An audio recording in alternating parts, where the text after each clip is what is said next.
여러분 안녕하셨습니까? 양영태 TV의 양영태입니다. 오늘은 2025년 4월 12일이 되겠습니다. 여러분, 우리에게 가장 소중한 게 뭘까요? 그것은 뭐 두말할 나위도 없이 국가 안보입니다. 이 국가 안보가 깨지면은 정치, 사회, 경제, 문화 다 없어집니다. 이재명이가 우리 국가의 지금 정체성을 파괴할 가능성이 가장 높은 사람이라고 저는 생각합니다. 이 자는 과연 진짜 대한민국을 아끼고 있는가 의문입니다. 이 사람은 애국심은 전혀 없어 보입니다. 여러분은 어떻게 생각하십니까? 오로지 자기가 권력을 잡고 집어 흔들고 중국에 예속돼서 중국을 믿고 큰소리 치고 그리고 숙청하고 난장판을 만들어 보겠다. 베트남이 공산화되고 난 다음에 바로 직후에 킬링필드 만들고 캄보디아가 킬링필드 만들고 했습니다. 다들 예외 없이 킬링필드를 만들었는데 이 이재명이라는 자는 킬링필드에 대해서 상당히 감성이 좋은 사람 같습니다. 킬링필드를 좋아하는 사람 같이 느껴집니다. 그는 헌법재판소에서 대통령 선고가 4월 4일 날 있었는데 4월 3일 날 제주 4.3 거기 기념식에 갔다가 기자들 만나서 한 말이 있습니다. 가짜뉴스를 발했습니다. 5,000명에서 10,000명을 학살하기로 돼 있다. 윤석열 대통령은 계엄 때 그거 하려고 그런 계획을 세웠다. 이런 식으로 얘기를 했습니다. 여러분, 어마무시한 얘기를 하고도 아무렇지도 않습니다. 다른 나라에서 만약에 그런 얘기 했다면요, 바로 즉각 구속입니다. 긴급 구속해서 수사에 들어갑니다. 근데 이 나라는 어떻게 된 파인지 경찰과 검찰이 이 수사기관이 도대체 이해를 못할 수사기관이 돼버렸습니다. 언제부터인지 모르지만은 정말 이해를 못할 나라가 됐습니다. 감사합니다. 아니, 왜 그럴까요? 이 이재명이 때문에 대한민국이 솔직히 말해서 골병이 들었습니다. 3년 동안에 골병이 들어가지고 이게 나라가 꼴이 아닙니다. 대통령도 현직 대통령 훌륭한 업적을 세운 핵 확장 억제 그룹을 스스로 만들고 일본과 함께 미국과 함께 해서 대한민국을 핵방어를 할 수 있는 핵 확장 억제 그룹도 만들었고 그리고 그 탄핵 폭난, 인사 폭난, 또 예산 폭난, 그다음에 입법을 마음대로 해가지고 폭난을 한 이 진짜 내란을 한 이 이재명 민주당 이 세력들은 호의호식하면서 저희들의 권력을 계속 확대시키고 고착화시키고 그다음에 이 국민의힘 야당을 갖다 그대로 옥죄고 대통령을 옥죄고 이건 행정권을 완전히 짓밟아 버리고 이제 사법권까지 짓밟아 버릴 그런 순서로 있는 것 같습니다.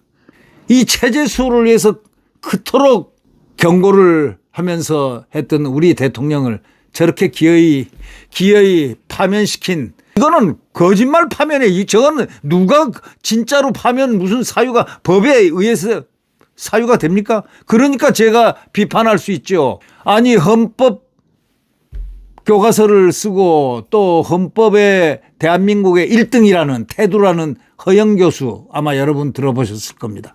경희대학 법과대학 졸업했을 겁니다. 그리고 독일에 건너가서 거기서 석박사를 하고 대한민국에 와서 연세대학교에서 교수하고 그다음 지금 경희대 석좌 교수로 있는 분입니다.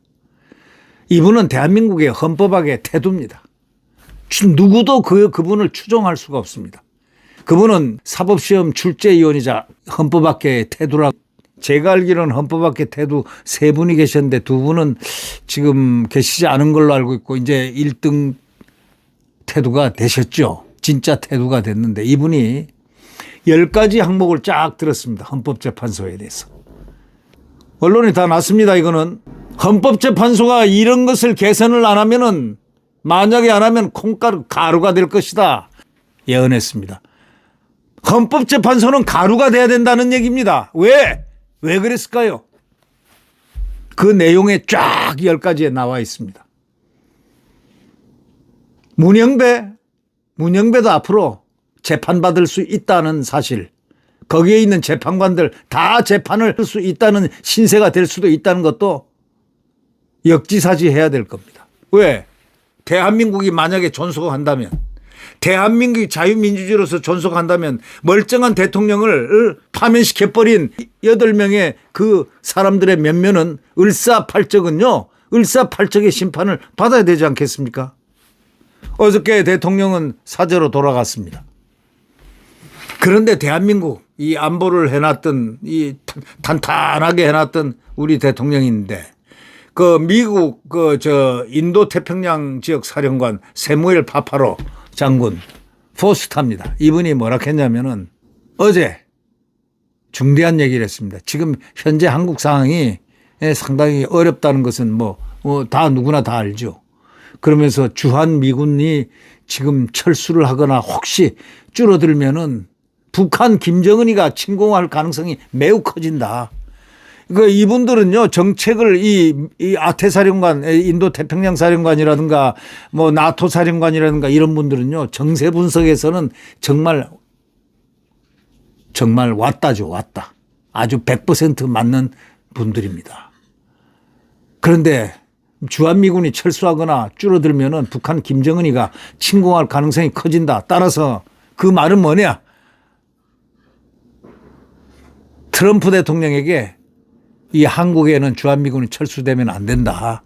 또 인원도 줄어들면 주한미군이 줄어들면 안 된다. 왜냐? 북한 김정은이가 침공할 가능성이 있기 때문에 라는 말을 묵시적으로 전달하는 겁니다. 그러니까 이 미군 인도 태평양 사령관이요, 우리 대한민국을 진정으로 아끼고 돕는 말입니다. 진정으로 아끼고 있기 때문에 주한미군이 철수하거나 줄어들면 북한 김정은이가 침공할 가능성이 커진다. 따라서 뭡니까? 주한미군이 철수하지 말도록 또는 줄어들지 않도록 하는 것을 잠정적으로 알려주는 그러한 얘기라고 우리는 당연히 그렇게 생각하죠. 이 파파로 인태사령관은요, 워싱턴 DC에서 열린 상원 군사위원회 청문회에서 그런 얘기를 했습니다. 주한미군의 대규모 감축이 나쁘냐 좋냐 이런 질문을 하는데, 분쟁에서 압도할 수 있는 우리의 능력을 감퇴시킨다.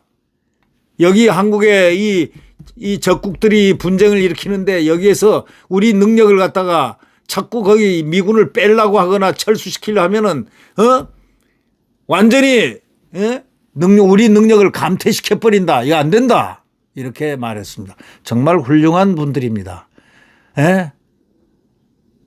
우리 대한민국을 참 아끼는 분들입니다. 네. 트럼프 2기 행정부에서 주한미군의 역할 조정론과 함께 전 세계 미군 배치 지금 조정이 검토되는 가운데서 미군 지도부에서 주한미군 철수 감축론 안 돼!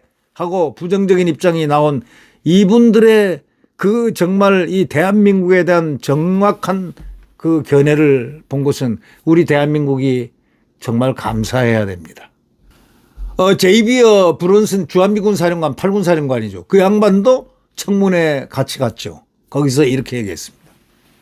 국방부가 주한미군 역할을 중국의 대만 침공 저지 목적으로 확대할 것이라는 그 외신 보도와 관련해 가지고 주한미군 감축은 문제가 크게 된다 해서는 안 된다. 그러면서 정책에 대해서 말하지는 내가 않겠지만은 우리가 한반도에 제공하는 것은 동해에서는 러시아, 서해에서는 중국의 대가를 치르게 할 수 있는 잠재력을 키우는 것이고, 그리고 현재 작동되는 대북, 북한의 억제력을 갖다가 키우는 것인데, 만약에 주한미군이 함부로 철수하거나 빼면은 어떻게 되겠느냐라는 문제를 거꾸로 정책에 대해서는 얘기 안 하겠지만 이렇게 되면 이렇게 된다. 북한이 침공할 가능성이 있다는 억제하는 역할을, 또 중국과 러시아를 견제하는 역할을 약하게 한다. 이런 뜻으로 얘기를 했습니다. 그렇기 때문에 궁극적으로는 반대다. 이런 얘기 아니겠습니까? 주한미군이라든가 이 감축, 이게 주한미군 빼서는 큰일 난다. 대한민국의 안보가 완전히 문제가 된다. 이런 얘기. 그러니까 이건 여기 인태사령관이나 우리 그 주한미군 사령관은 가서 한국 방어를 위해서 청문회에서, 군사청문회에서 미 의회에서 이렇게 한국을 보호하고 그 실상을 알리고 있습니다. 이 브런슨의 팔군사령관은 모두 발언에서 이렇게 얘기했습니다. 미군이 한국에 주둔하는 투자에 따른 보상은 돈으로만 측정되는 게 아니다, 이런 얘기입니다. 돈으로만 측정되는 게 아니다. 돈하지 마라, 이런 얘기입니다. 이 군인들은요, 굉장히 미군들은 순수합니다. 우리나라에 파견됐던 옛날 싱글러브 장군이라고 있어요. 주한미군 참모장 했던 분. 대한민국을 위해서 자기가 옷을 벗었습니다. 대통령하고 맞붙어가지고요. 네. 그때 그 대통령이 카터 대통령이 아닌가 싶습니다. 그럴 정도로 이 주한미군 사령관들이라든가 여기 딱 오신 분들은 대부분 제가 보니까 정말 대한민국을 위해서 헌신을 하고 있는 분들입니다. 그런데 이 나라에 집권을 하려는 이재명을 한번 보십시오. 그자가 정말 대한민국 사람 맞습니까? 중국한테는 쎄쎄해라. 찝쩍거리지 마라. 우리의 북한, 김정일, 김일성한테 폄훼시키지 마라. 이자가 대한민국 국민 맞습니까? 이 브런슨 장군이요, 이렇게 얘기했습니다. 접근성이라든가 전진기지, 지속적 파트너십과 억제력과 관련돼 있기 때문에 주한미군 감축이 한국과 지역의 파트너들에 미칠 영향에 대한 질의에 최근 주한미군 패트리어트 요격미사일 포대 일부를 중동으로 이동하라는 지시를 받는 사실을 거론하면서 우리는 우리가 가진 무력으로 무엇을 해야 하는지 전략적으로 명확히 해야 한다 하면서 패트리어트의 중동 이전과 같이 주한미군 전력의 일부가 빠져나갈 경우에 미국의 한반도 방어 의지가 약해진 것 아니냐는 등의 오해를 북한, 중국, 러시아 등에다가 잘못된 사인을 줄 수 있다는 우려를 싹 피력을 했습니다. 그러면서 군인입니다. 정치적으로 항명은 못하니까 현실을 냉정하게 얘기를 해서 평가를 해서 다시 뭔가를 깊게 생각할 수 있도록 이렇게 만드는 훌륭한 무장들이 우리 대한민국에 주한미군들이 파견돼 있다는 것, 그나마 참 다행이다. 이런 분들한테 대한민국을 사랑하는 마음들 좀 이재명에는 좀 배워라. 이재명, 당신은 대통령 꿈보다 배워야 될 게 뭐가 있느냐. 애국심을 배워라. 나라를 사랑하는 그런 마음, 국민을 진짜 국민의 자유를 키워줄 수 있는, 자유를 지켜줄 수 있는 그러한 자세를 지켜라. 이렇게 충고하고 싶습니다. 네. 구독 버튼과 엄지를 눌러주시면 감사하겠습니다. 여러분 안녕히 계십시오.